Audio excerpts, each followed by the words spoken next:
Hello. So I've called my talk today, last night, A Puppet Saved My Life. And I want to actually start with the lyrics of the song that line came from. So last night, a DJ saved my life.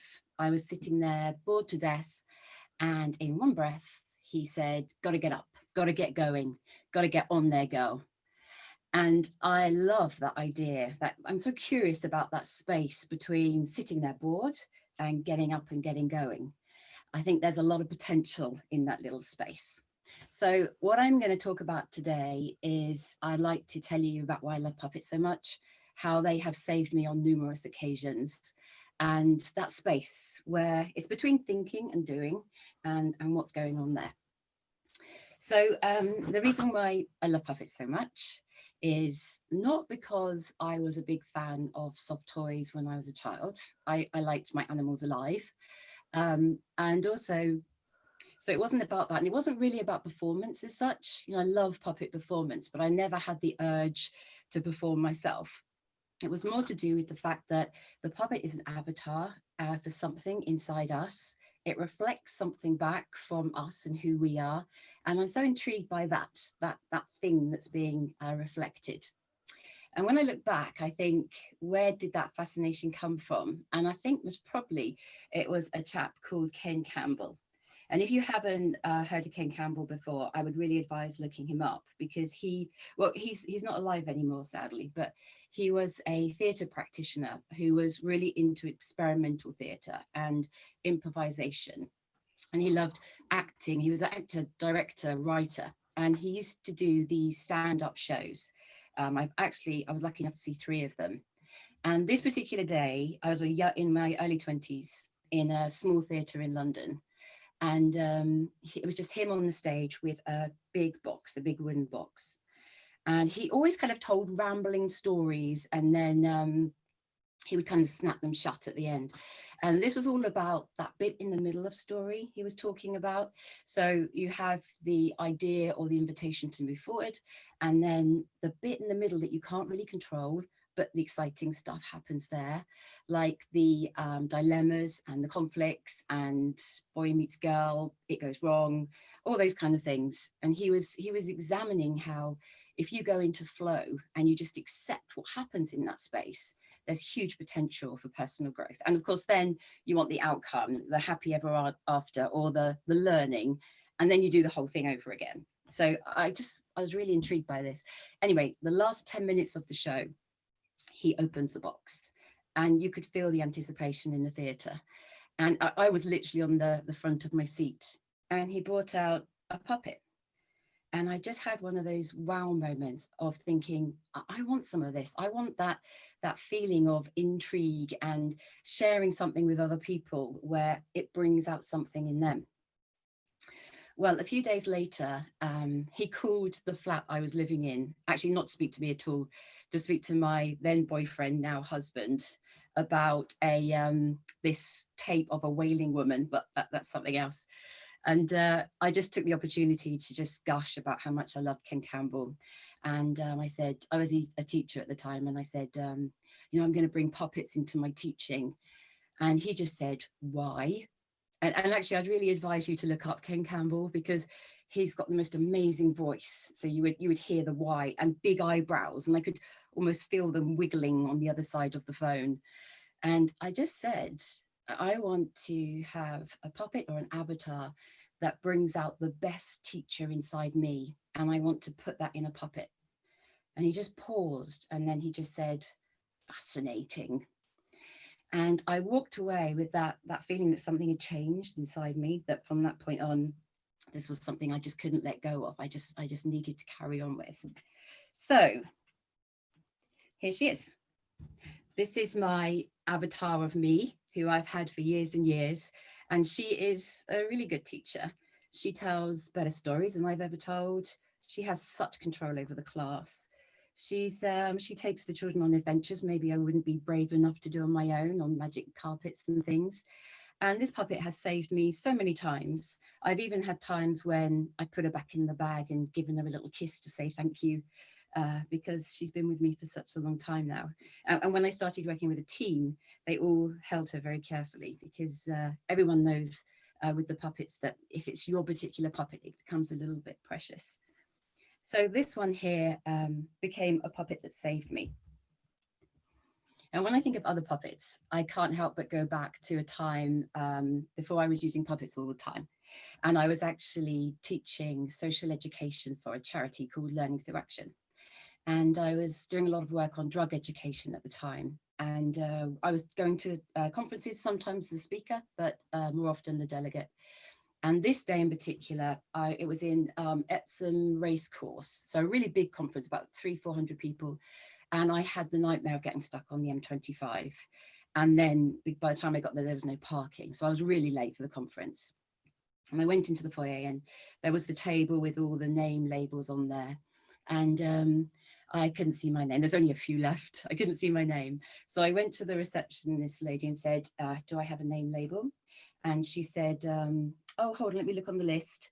Oh, you're looking in the wrong place. You're actually a speaker.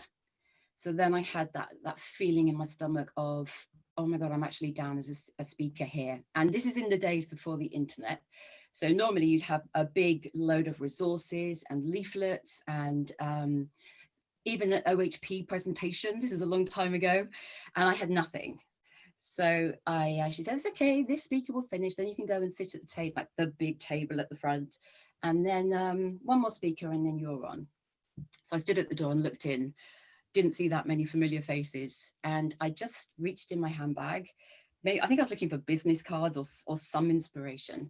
And I had a little bag, a little paper bag with a mouse puppet in it I was going to give to somebody. And I just automatically put the puppet on my finger and just held it there. And for some reason, it gave me a little bit of courage, or I don't know, something had my back feeling. And I thought, okay, well, I'm just gonna have to do it.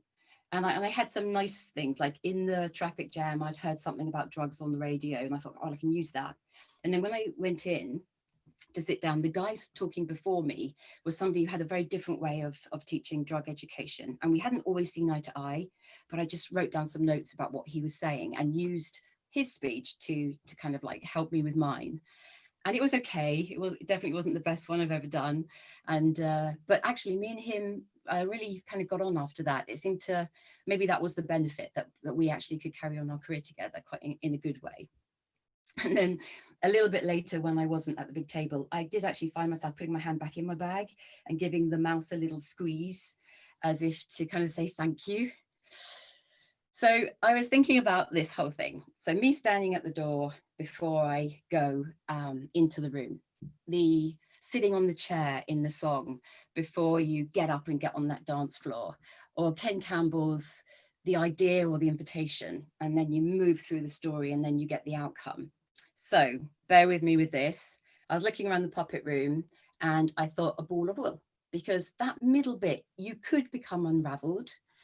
And I stuck all the, I don't know if you can see clearly, I stuck all these things all over it, because some of these things are gems when you're thinking on your feet and you're improvising and that little magic happens, that synchronicity or serendipity or coincidences, or you suddenly come up with an idea that's better than the one you planned.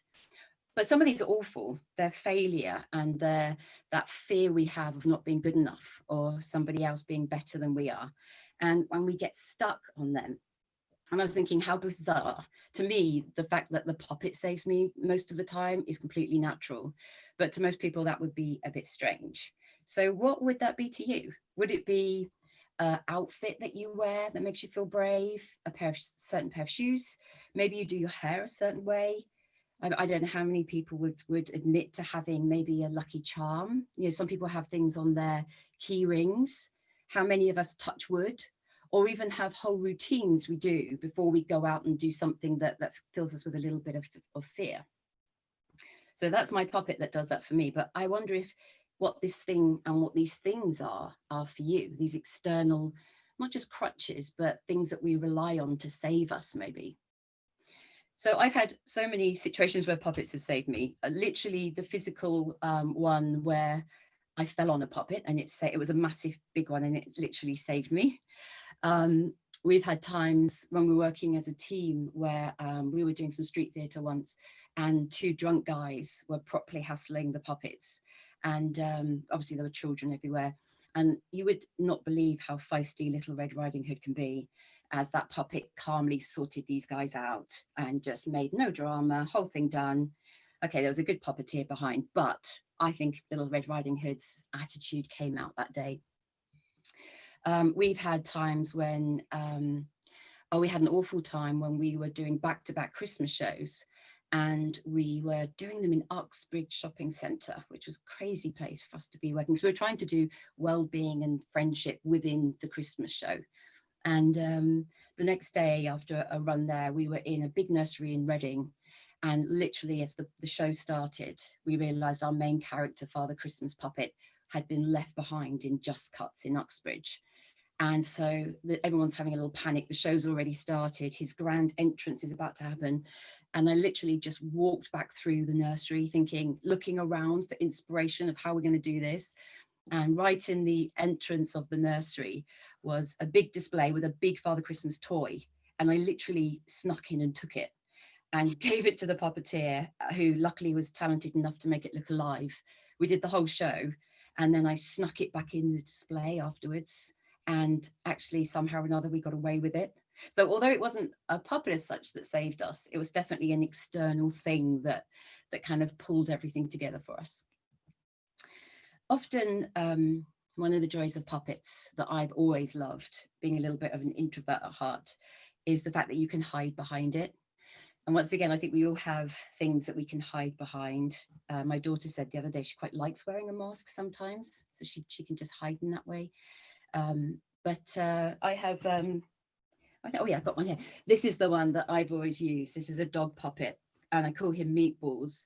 And there's so many times when I've done presentations and things that I've had this with me and kind of said, oh, I need the puppet to express what's going on. But the truth is, I'm actually often hiding behind this. And we've used big, huge puppets that I don't have in my puppet room today, literally to hide behind. And we were doing a lot of work with people who'd been bullied, and they were hiding behind these big puppets and able to talk about being bullied because the focus is on the big monster. I've worked with really sick kids, and when that's happened, I've had to hide behind the puppet because the singing and the dancing and the jolliness is going on while I'm trying to compose myself behind and get over my own emotions that get in the way sometimes. And that can be quite liberating to have this thing that's just doing what it's doing. We had a time when we were working with young people who were out of school for a variety of reasons, and we were trying to help them gain in confidence and learn responsibility. And we were doing a big a thing in a library, and one of these boys was going to come and perform with us, which was quite a big deal for him. So he turns up and we're setting up the stage. Everything's fine until suddenly there's a librarian who is shouting, and suddenly there's a very strong smell of burning material. And then, of course, the strong smell of cannabis that comes behind it, because this chap had put out a joint and popped it in his pocket and hadn't quite put it out properly. So he is told to leave, and all the windows are opened, and it's a big furore, and I have to kind of calm down all these librarians. So anyway, I head outside to go and check he's okay. And the kid is just devastated because it's another thing that's gone wrong. He's let himself down, he's failed. So I just thought, not on my watch am I having this. And by now his care helper had turned up. So we sorted out some clothing for him, and I got my biggest puppet that we were using for the show, and I literally hid this kid in the puppet. And he was so brilliant because we had to then improvise a slightly different show. And he did really well. And we got him in, and we did the show. And actually, he ended up carrying on working with us for a couple of months and was, so responsible from that point on. I was so pleased that the puppet saved him, basically, in that situation. I was trying to think of another one. I've got a couple more puppets I haven't shown you. I was going to show you this big one, actually. This is another one that we've used. Let's close his mouth. This is another one that you can hide behind. I was going to show you earlier because a lot of the big ones are over in storage. But this is one of my favorites because this puppet is made from literally a big piece of material folded in half. And there's his face. And we were doing a lot of work on dementia awareness. And we were going into schools, but we were going into old people's homes as well and care homes. And this particular day, when this guy did a good job, we turned up and the people were much further along with dementia than we'd expected. And we were doing singing, role play, acting, and all those kind of things. And it just wasn't a great session because they were finding it hard to be engaged. And so I just thought, well, let's hand out a puppet to everybody. So we handed out all these puppets, and a lady who'd sat with her head down sat up and looked at the puppet and started singing the rudest song. The chorus was "Roll Me Over in the Clover." And I am so sure she made up the verses because they were really rude. And then everyone started joining in with the whole "roll me over in the clover." At least the group was now getting very dynamic. But by about 5 or 6 verse, it was so rude. So I just did that thing of thinking, okay, I've got to do something. So I stood up and I was holding Rav here, who's huge. He's got great big long legs and everything. And then as I made my way to the middle of the circle to sort this out, a sprightly old man jumped up and started waltzing with Rav, who I'm holding. Now, I can't waltz to save my life, but thankfully Rav is actually quite impressive at it. Who would have known? So we're dancing around. The lady in surprise stopped singing. We seamlessly transitioned into It's a Long Way to Tipperary. We were saved. And actually it ended up being a really uplifting, fun session for all of us. So it was good. So plenty of opportunities to be saved by puppets. And so what I've done is I was thinking back about my wool here and thinking, I wonder what's at the heart of here. We've got all these external things going on here. And I was thinking about what we have around us. Like even when you see musicians who maybe have loads of instruments, but they've got that battered old guitar that they come back to all the time. Or like when we're doing presentations and all the great tech you can surround yourself with to feel safe. But what's at the heart of all this? And I've actually, in mine here, I've actually popped a little puppet because this is the finger puppet that I told you about at the racecourse, which was supposed to be for somebody else. And I kept, can you see that? Because it suddenly meant something to me. And it was something about my own bravery or who I am or something. And this year I had, I made lots of slobbit puppets to sell. And I was making this guy here and putting his eyes in. And I just had that feeling that he wasn't going to go anywhere. He was going to stay with me, which I try not to do because I'm trying to run a business. But I just thought, well, I've got to survive this year. I've got to make some changes. What am I going to do? So I used him as inspiration to think about how we can look at a puppet, reflect something in us, and then, of course, become more self-aware. So we'll see if this guy's going to save me yet. We haven't gone far enough along to see, but that's the idea. So there's all the puppets. And I was thinking about all of you and how puppets may not be your thing, even though personally I think, why the hell not? I think everyone should have a puppet. But it's that kind of idea that Ken was talking about, that middle area where we find so many things, crutches, things around us, people, whatever it is that just make us feel a bit more safe, make us feel a little bit more protected. And the idea that what is that thing at the heart of that? What do you fall back on when you really feel like you can't cope or when you're feeling something's a little bit difficult? And I think what it is actually maybe not a puppet or the things that we're thinking about. Wouldn't it be lovely if you had a metaphorical you who sat in the heart of that? A bit of you or you that could save yourself, that could be resilient, could cope, could be full of ideas. And I think sometimes if we could just stop battering ourselves with that internal voice that tells us we're just not good enough, or we're not on it, or that we're going to fail, or all those scenarios we run through our head about how rubbish we're going to be and how it's all going to go wrong. And instead think, well, hold on, I've survived so far. I'm probably going to be all right. And I'll use the toolkit I've got inside me. And actually, if we can rely on that, what wonders can we bring into the world? What potential can we share? What have we got that the world needs?